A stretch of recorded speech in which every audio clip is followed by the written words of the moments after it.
karena virus corona yang di sini berbeda dengan kemungkinan besar gitu ya, berbeda dengan virus corona yang misalnya di Amerika gitu. Jadi di sana juga udah ketemu dengan strain yang cocok, di sini ketemu virus corona strain yang cocok. Jadi semua tervaksinasi. Jadi artinya berapa lama kira-kira? Ya hitung aja, 3 kan kalau uji klinis kan pada umumnya 3-6 bulan ya Pak ya. Ya. Karena uji klinis awal, lalu akan diajak di uji klinis 1.000 per 1.000 orang, baru berjuta-juta. Jadi sejauh ini kemarin yang saya lihat perkembangannya masih on track awal 2021 itu vaksinnya untuk masyarakat. Gitu. Baik, terima kasih Dok. Ya Pak. Sudah ya Pak Purwanto?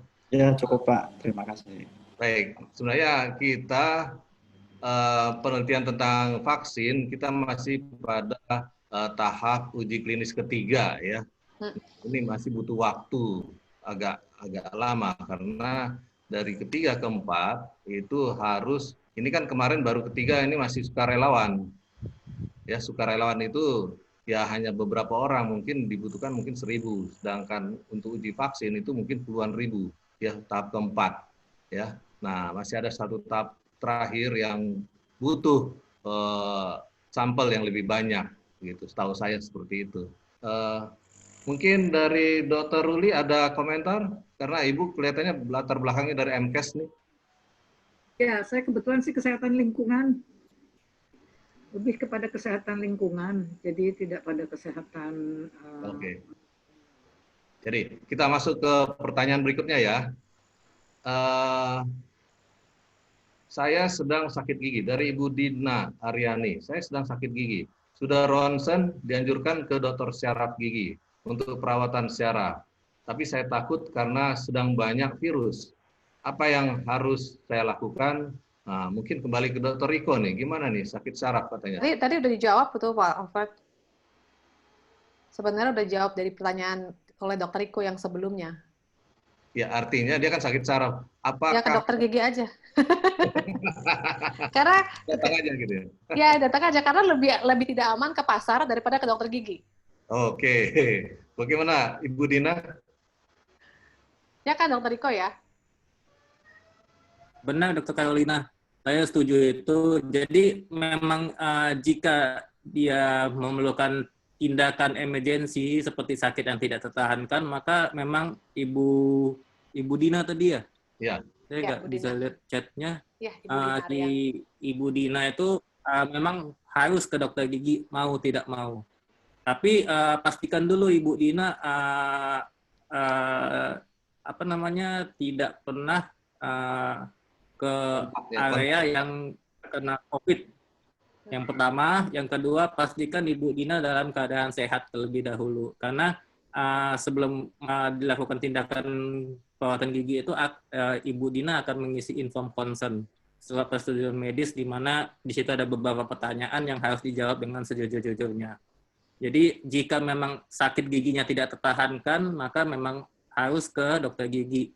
Dan tidak usah takut ke dokter gigi seperti yang saya bilang tadi, karena dari protokol kesehatan gigi sendiri untuk di klinik gigi kita punya standar prosedur, meliputi cara sterilisasi alatnya, bahkan cara sterilisasi ruangannya. Mungkin seperti itu Ibu Dina. Bagaimana Bu Dina, bisa setuju dengan pandangan dari dokter? Ibu sebaiknya datang ke dokter gigi, nggak usah takut ya. Baik, terima kasih Dokter Riko. Yang berikutnya, ini Dokter Ruli Besari tanya, dokter beli HEPA filter di mana ya? Waduh, siapa yang jawab ini? Japri. Saya mungkin Japri aja. Jawab kali. Japri aja. Pak Fred. Nah. HEPA filter itu sebenarnya ada bahkan di S hardware ataupun di tempat elektronik sebenarnya sekarang sudah dijual. Dan harganya juga variasi mulai dari yang tinggi sampai yang rendah. Jadi mungkin bisa disesuaikan dengan kebutuhan ruangan juga. HEPA filter ini biasa dipakai untuk ruangan tertutup. Menurut saya cukup efektif. Mungkin itu jawaban dari saya. Baik, terima kasih Dr. Riko. Nah, ada pertanyaan lagi ini dari Ibu Desi Yanti. Ya, baca-baca di Google dan sering dengar orang bilang kalau sakit gigi kumur pakai air garam, dan untuk gigi berlubang bisa disumpal dengan bawang putih. Bagaimana menurut pandangan dokter? Nah, ini mulai dari Dr. Carolina, benar nggak ini?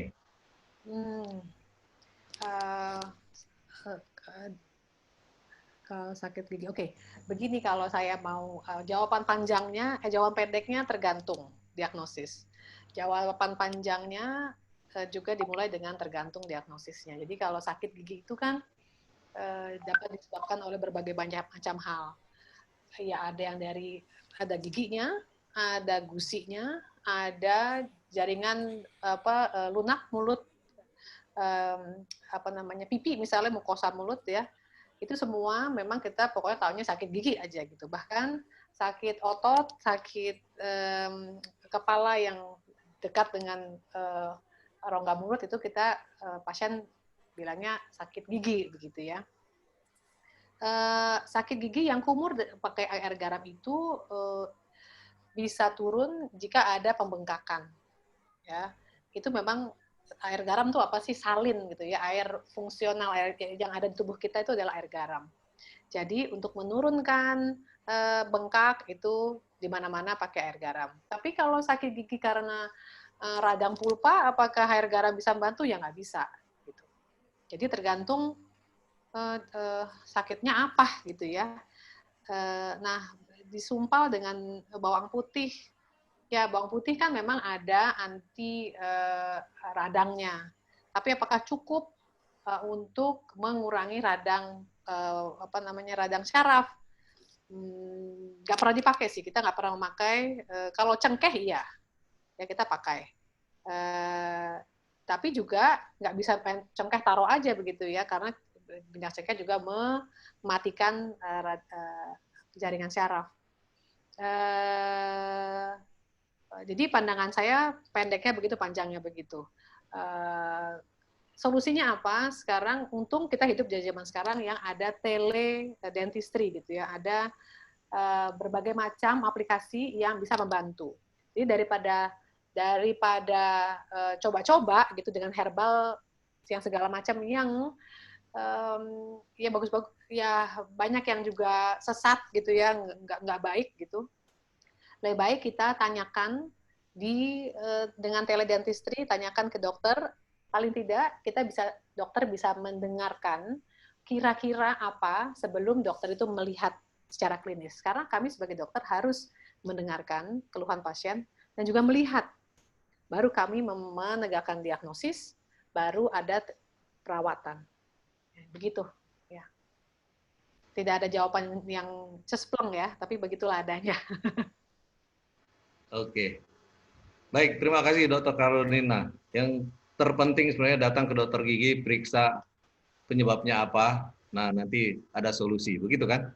Ya, atau bisa tanyakan dulu dengan sekarang banyak apps ya, aplikasi yang ada dokternya, terus bisa ditanya. Ya, salah satunya Halodoc, itu kan punya Kalbe.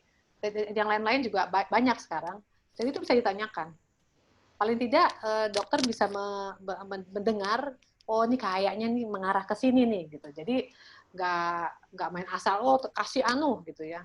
Karena ada dulu dikasih getah apa begitu ya, yang ada seluruh seluruh rahangnya nekrosis, mati.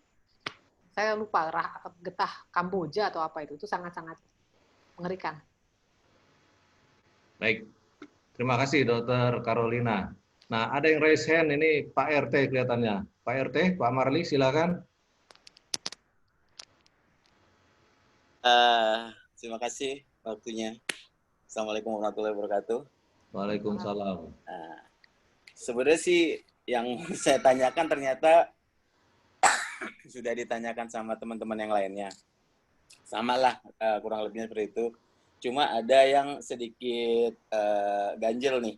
Masalah tadi kuesioner kan si pasien ya kalau nggak salah yang harus isi ya. tentang apa kejujuran tadi loh, yang masalah kejujuran tadi. Apakah dokter melakukan itu juga gitu? Satu itu. Kedua, prosedur apa sih yang sekarang yang dilakukan pada saat ternyata gitu kita berangkat sehat atau habis rapid atau swab dia dinyatakan negatif lah. Ternyata setelah pemeriksaan itu positif tuh, entah dokternya ataupun si pasiennya. Nah, prosedur apa sih yang harus dilakukan gitu? Entar apakah tetap kita akan berhadapan dengan hukum atau tidak? Itu saja sih. Yang lainnya sih sama untuk langsung ke dokter Ruli ya kalau nggak salah ya, dokter Ruli Besari ya. Masalah apabila kan tadi masalah ruang terbuka. Sedangkan kalau kita lihat bersama ya, ketahui bersama di daerah Jakarta, terutama Jakarta Barat, Jakarta Pusat itu kan banyak rumah padat penduduk, terutama bedeng-bedeng yang tidak punya lahan terbuka pastinya kan, terus tembok mungkin hanya dari triplek, itu sangat rentan sekali dengan penularan COVID. Itu sebenarnya apa yang mereka harus lakukan gitu. Karena beberapa teman-teman juga adalah yang tinggal di daerah situ gitu, dan sepertinya sih jarang yang menjangkau ke sana gitu. Karena selama ini yang saya dengar hanya warga melulu yang justru ditakuti oleh dokter-dokter. Padahal secara logika tidak ada yang bisa menjamin bahwa dokter-dokter ya itu pun tidak terpapar COVID gitu. Dan apabila kita melakukan pemeriksaan gigi lah contohnya sekarang ya, pemeriksaan gigi, datang ke klinik gigi atau klinik apapun, tidak akan ada satupun orang yang bisa menjamin bahwa diri mereka itu sehat, kecuali diri mereka masing-masing gitu. Jadi apa prosedurnya apabila sampai terjadi hal demikian? Setelah pemeriksaan ternyata kita terpapar COVID. Gitu dok, terima kasih semuanya. Wassalamualaikum warahmatullahi wabarakatuh.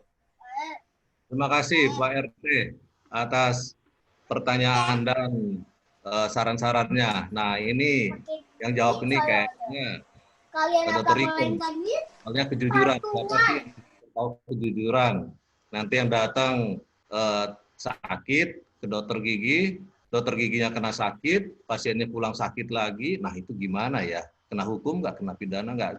Silakan Dr. Riko. Baik, terima kasih Pak Fred.